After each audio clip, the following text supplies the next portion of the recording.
Good morning students. Hello dear students. Welcome to KGN coaching classes. KGN coaching classes छात्रों के इस online platform से मैं doctor Syed रहबर Ali आप सभी का तहे दिल से हार्दिक अभिनंदन करता हूं, स्वागत करता हूं।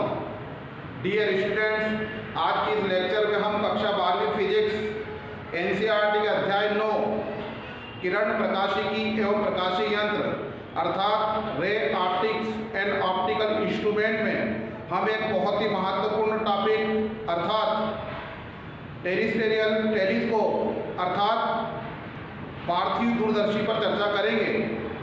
डियर स्टूडेंट्स, इसके पूर्व हम पिछले 3 लेक्चर में सरल सूक्ष्मदर्शी, संयुक्त सूक्ष्मदर्शी और खगोलीय दूरदर्शी पर विस्तृत चर्चा कर चुके हैं। आज हम पार्थिव दूरदर्शी पर चर्चा करेंगे। डियर स्टूडेंट्स, परीक्षा में प्रश्न पूछा जा सकता है, पार्थिव दूरदर्शी का वर्णन निम्नलिखित बिंदुओं के आधार पर कीजिए। नंबर 1, प्रतिबिंब की व्यवस्था का स्वच्छ किरण आरेख।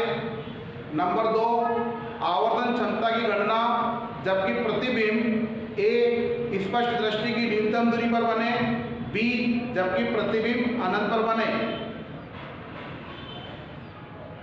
डियर स्टूडेंट्स, पिछले लेक्चर में हमने देखा था कि खगोलीय दूरदर्शी एक ऐसा प्रकाशीय यंत्र होता है जिसके द्वारा हम दूर स्थित पिंडों अर्थात ग्रहों तारों को हम देखते हैं। लेकिन इस दूरदर्शी में एक दोष ये था कि किसी भी वस्तु का जो प्रतिबिंब प्राप्त होता था वो उल्टा बनता था। इसलिए जब खगोलीय दूरदर्शी से जब हम पृथ्वी पर स्थित किसी वस्तु को देखते हैं तो उसका प्रतिबिंब उल्टा प्राप्त होता है। अतः इस दोष को दूर करने के लिए पृथ्वी पर स्थित दूरस्थ वस्तु को देखने के लिए हम एक अन्य प्रकाशीय यंत्र पार्थिव दूरदर्शी का हम उपयोग करते हैं। पार्थिव दूरदर्शी के द्वारा पृथ्वी पर स्थित दूर वस्तु का सीधा प्रतिबिंब प्राप्त होता है। अर्थात जो वस्तु अनंत पर होती है उस वस्तु का सीधा आवर्धित और आभासी प्रतिबिंब हमें प्राप्त होता है। डियर स्टूडेंट्स, खगोलीय दूरदर्शी और पार्थिव दूरदर्शी की रचना सेम है, बहुत कम फर्क है। सिर्फ इसमें जो महत्वपूर्ण फर्क है वो ये है कि खगोलीय दूरदर्शी के अंदर अभिदर्शक लेंस होता है और एक नेत्रिका लेंस होता है। पार्थिव दूरदर्शी में भी एक और अभिदर्शक दूसरी ओर नेत्रिका लेंस होता है, लेकिन इन दोनों लेंसों के बीच एक और लेंस होता है। इस लेंस को हम इरेक्टिंग लेंस या ऊर्ध्व शीर्षकारी लेंस अर्थात प्रतिलोमक लेंस कहते हैं, क्योंकि इसी लेंस का काम है कि जो उल्टा प्रतिबिंब हो उसको सीधा कर दे। इस प्रकार यह लेंस उल्टे प्रतिबिंब को सीधा करता है, इसलिए इसको हम प्रतिलोमक लेंस भी कहते हैं। तो आइए हम शुरू करते हैं खगोलीय दूरदर्शी का पार्थिव दूरदर्शी का स्वच्छ किरण आरेख।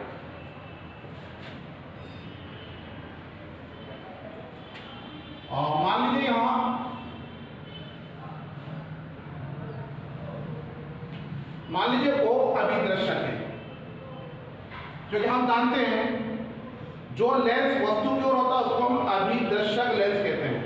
तो ये वो अभिदर्शक अर्थात ऑब्जेक्टिव लेंस है क्योंकि वो वस्तु की ओर है। और मान लीजिए यहाँ पे वस्तु रखी हुई है,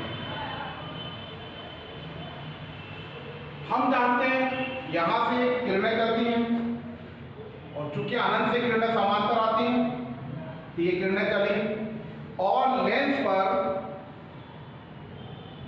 आपतित होती है और अपवर्तन के बाद ये किरणें यहाँ इसके फोकस पर मिलती है और वस्तु ए बी का प्रतिबिंब ए डैश बी डैश प्राप्त होता है। मान लीजिए वस्तु ए बी है, इसका प्रतिबिंब बी डैश ए डैश। इस प्रकार हम देखना है कि ए बी एक वस्तु है, ओ अभिदर्शक है, अभिदर्शक ओ के द्वारा वस्तु ए बी का प्रतिबिंब ए डैश बी डैश बनता है, जो कि वस्तु के सापेक्ष उल्टा होता है और छोटा होता है। यह प्रतिबिंब इसके फोकस पर बनता है, इसलिए दूरी f0। ये जो प्रतिबिंब होता है a' b' एक अन्य लेंस के लिए वस्तु का काम करता है।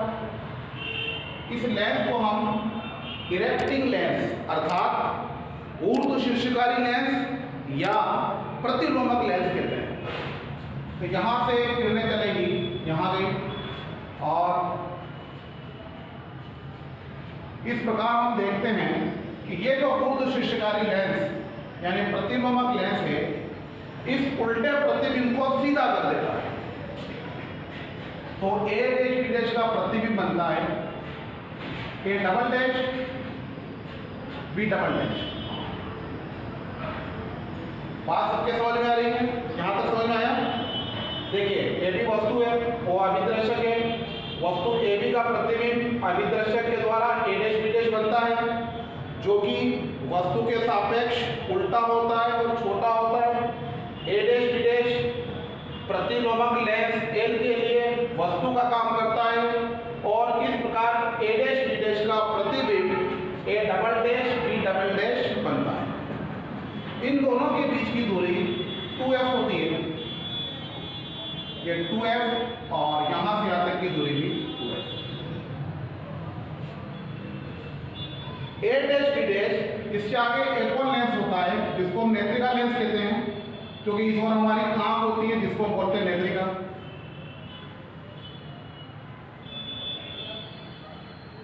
ये नेत्र लेंस है क्योंकि हमारी आंख की तरफ है नेत्रिका। अब a'' b' नेत्रिका के लिए वस्तु का काम करता है, इसलिए यहां से यहां तक की दूरी इसकी यूई। और हम जानते हैं चूंकि a'' b' इसके सामने वो वस्तु का काम करता है, तो यहां से पुनः दो किरणें चलती हैं, और एक यहां से जाएगी इसी केंद्र से, जिसको हम पीछे बनाएंगे तो कहीं ना कहीं मिलेगी। इसको हमने मिलाया, इससे इसको मिलाया, इस प्रकार a'' b' का प्रतिबिंब हमें यहां मिलता है। इसको नाम दिया हमने P।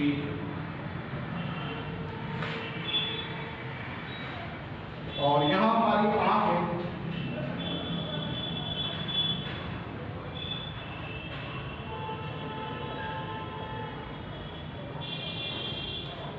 सबके बात समझ आ रही है? एक बार फिर देखिए,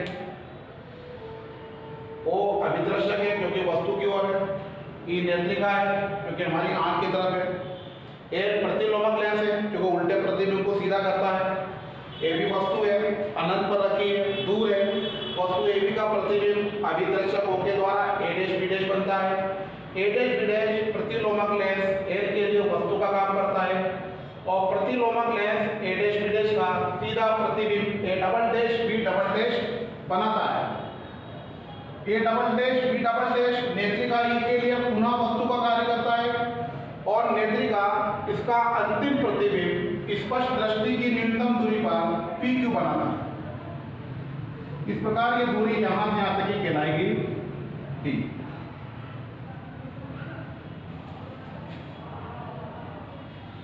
तो ये इसका चित्र बन गया, स्वच्छ किरण आरेख बन गया। अब हम इसकी आवर्धन क्षमता का व्यंजक ज्ञात करेंगे।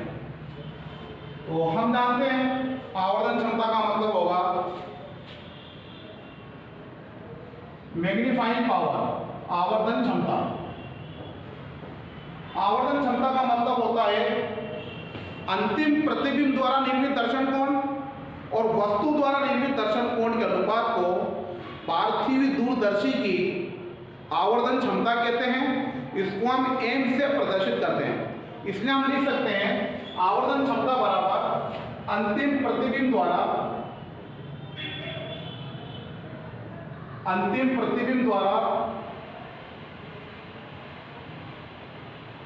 निर्मित दर्शन कोण।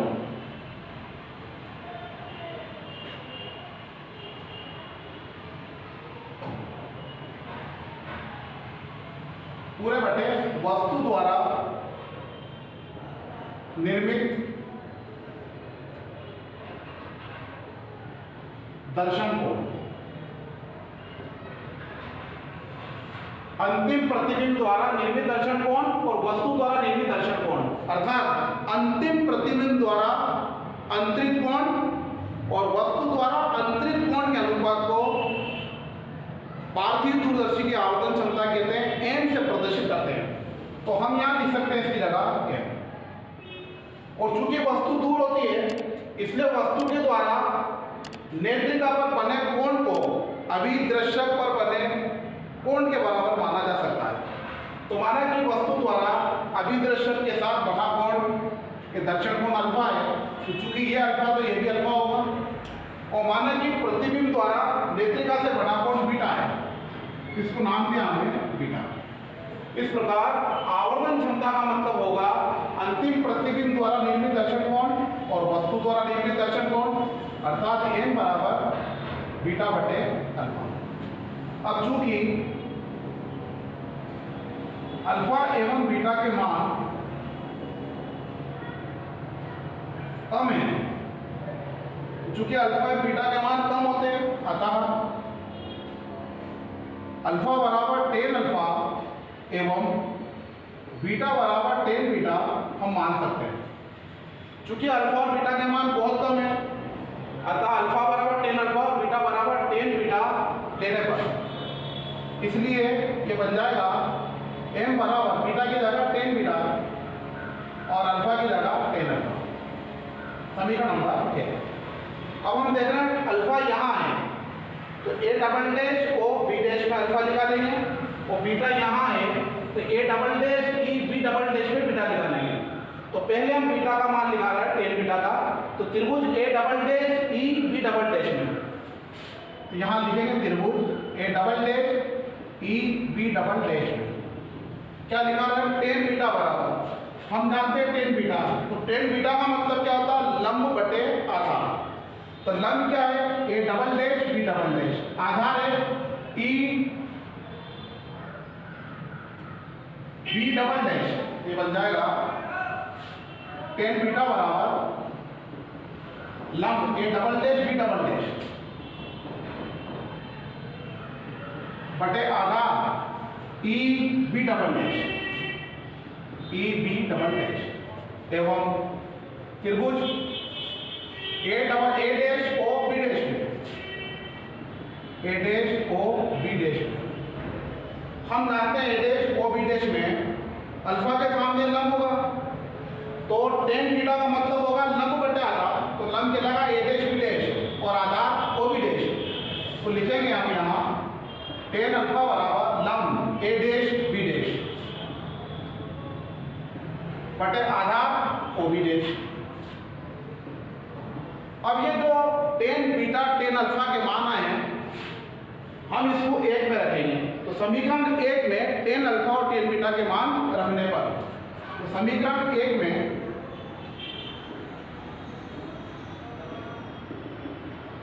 टेन अल्फा एवं टेन बीटा के मान रखने पर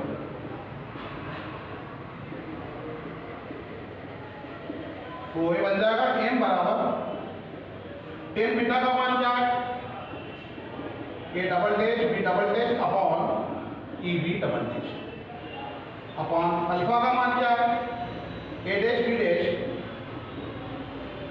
अपॉन ओ बी डैश, और ये उलट पुलट हो जाएंगे एम बराबर A double dash B double dash upon E B double dash गुणे O B dash upon A dash. ठीक है, सबके बात समझ में आ रही है यहाँ तक? सभी के समझ में आ रहा? क्या करा हमने टेन बीटा टेन अल्फा के मान रखे, A double dash B double dash upon E B double dash upon A dash B dash upon O B dash, और इसको उलट पुलट कर दिया। लेकिन चित्र से स्पष्ट है A double dash B double dash बराबर है ए डैश बी डैश, लेकिन इसके अपोजिट है, तो हम ए डैश बी डैश बराबर minus A double dash B double dash या A double dash B double dash की जगह minus A dash B dash रख सकते हैं। तो यहाँ लिखेंगे हम चूंकि A double dash B double dash बराबर minus A dash B dash, बात समझ आ रही है? A double dash B double dash बराबर ए डैश बी डैश के बराबर है लेकिन विपरीत है, तो यहाँ मान आ जाएगा m बराबर a double dash b double dash की जगह minus a dash b dash upon e b double dash गुणित o b dash upon a dash b dash, ठीक है। और a डैश b डैश और a डैश b डैश दोनों cancel हो जाएंगे, तो क्या बनेगा minus o b dash upon e b double dash. इसको हम लिखेंगे m बराबर minus O B dash upon E B double dash, ठीक है। लेकिन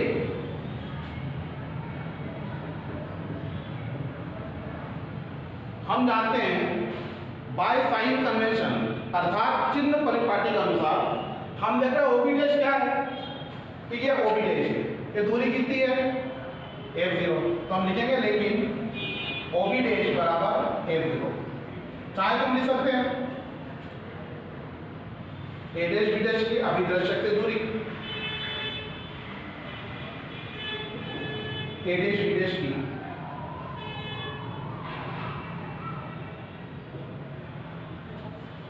अभिदर्शक से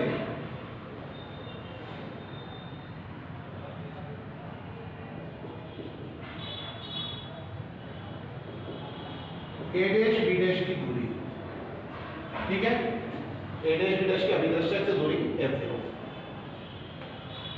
और E B double dash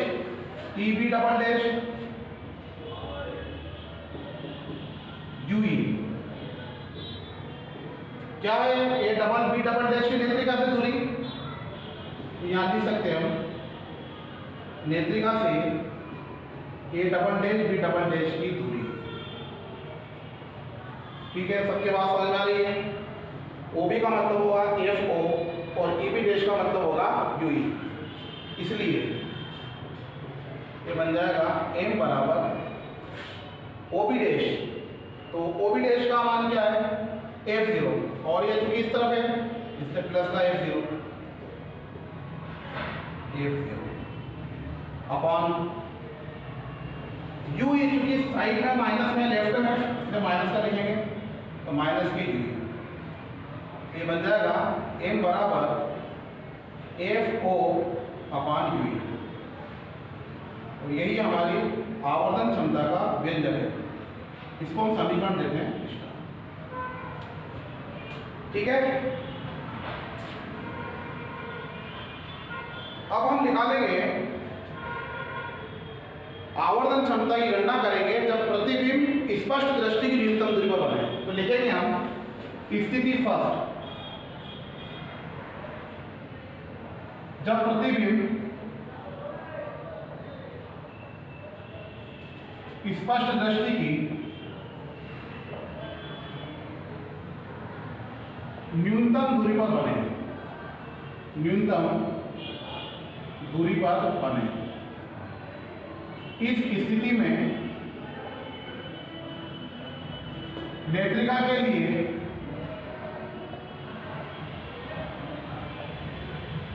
lens सूत्र से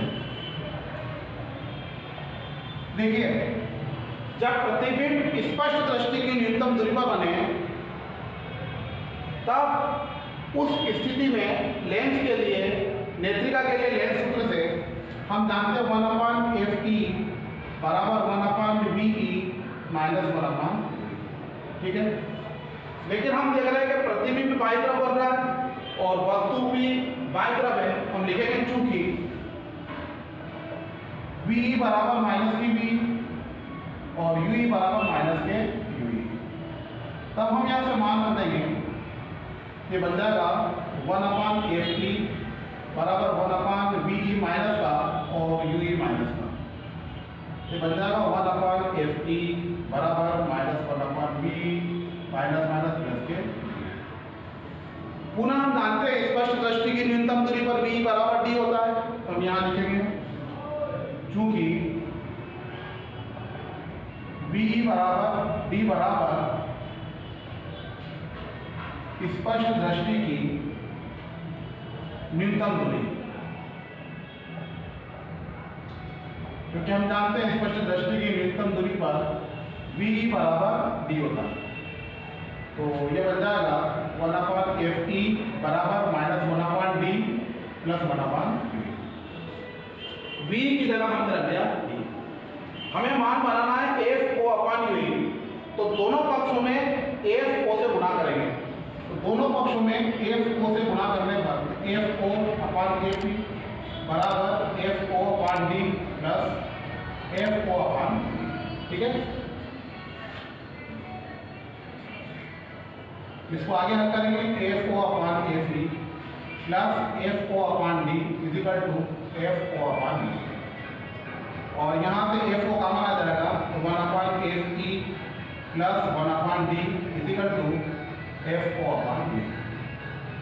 और हम जानते हैं यहाँ 1/FE भी बाहर लेंगे, FE का गुणा बाहर कर दें, FE/FE इंटू 1/D FO/V। ये बन जाएगा FO 1/FE, और इसको हम लिख सकते हैं FE/D इंटू 1/FE, और ये FO/V। और यहाँ से 1/FE और 1/FE बाहर आ जाएगा,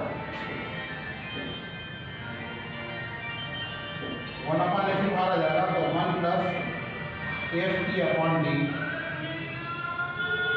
तो ये बन जाएगा, इसमें गुणा करेंगे FO/FE 1 plus FE/D equal to FO/V। अब हम समीकरण स्टार से लिखेंगे, अतः समीकरण स्टार से मान रखेंगे हम इसका, तो आवर्तन क्षमता M बराबर ये बन जाएगा FO/FE 1 प्लस FE/D। ये हमारे आवर्तन क्षमता का मान आया जब प्रतिबिंब स्पष्ट दृष्टि की न्यूनतम दूरी पर बने। अगला पॉइंट है स्थिति बी, जब प्रतिबिंब अनंत पर बने। इस स्थिति में हम जानते हैं जब प्रतिबिंब अनंत पर बनता है तो वस्तु नेत्रिका के फोकस पर होती है। तो इस स्थिति में बन जाएगा UE बराबर FE, अतः समीकरण स्टार से ये बन जाएगा M बराबर FO, और UE की जगह आ जाएगा FE। तो ये हमारे आवर्तन क्षमता का मान आया जब प्रतिबिंब अनंत पर बनता है। इसके अलावा एक और चीज पूछी जा सकती है, जब प्रतिबिंब स्पष्ट दृष्टि की न्यूनतम दूरी पर बने तब नलिका की लंबाई। तो हम नलिका की लंबाई निकालेंगे, तो ये होता है L बराबर, देखिए FO plus 2F plus 2F plus UE, ये बन जाएगा FO plus 4F plus UE। तो ये नलिका की लंबाई आ गई जब प्रतिबिंब स्पष्ट दृष्टि की न्यूनतम दूरी पर बने। और हम जानते हैं जब प्रतिबिंब अनंत पर बनता है तो UE कहाँ आता है, उसके फोकस पर। तो इस स्थिति में बन जाएगा L बराबर FO plus 2F plus 2F और UE की जगह FE। ये बन जाएगा FO plus 2F plus 2F 2F और 2F 4F प्लस FE। तो ये नलिका की लंबाई जब प्रतिबिंब स्पष्ट दृष्टि की न्यूनतम दूरी पर बने, और ये जब प्रतिबिंब अनंत पर बने। सबके बात समझ में आ रही है? तो ये प्रश्न बड़ा महत्वपूर्ण है, प्रश्न परीक्षा में पूछा जा सकता है। सभी के समझ में आ गया? ठीक, गुड। तो आई होप, तो उम्मीद करता हूँ आप सभी के समझ में आ गया होगा। Please have a note of it.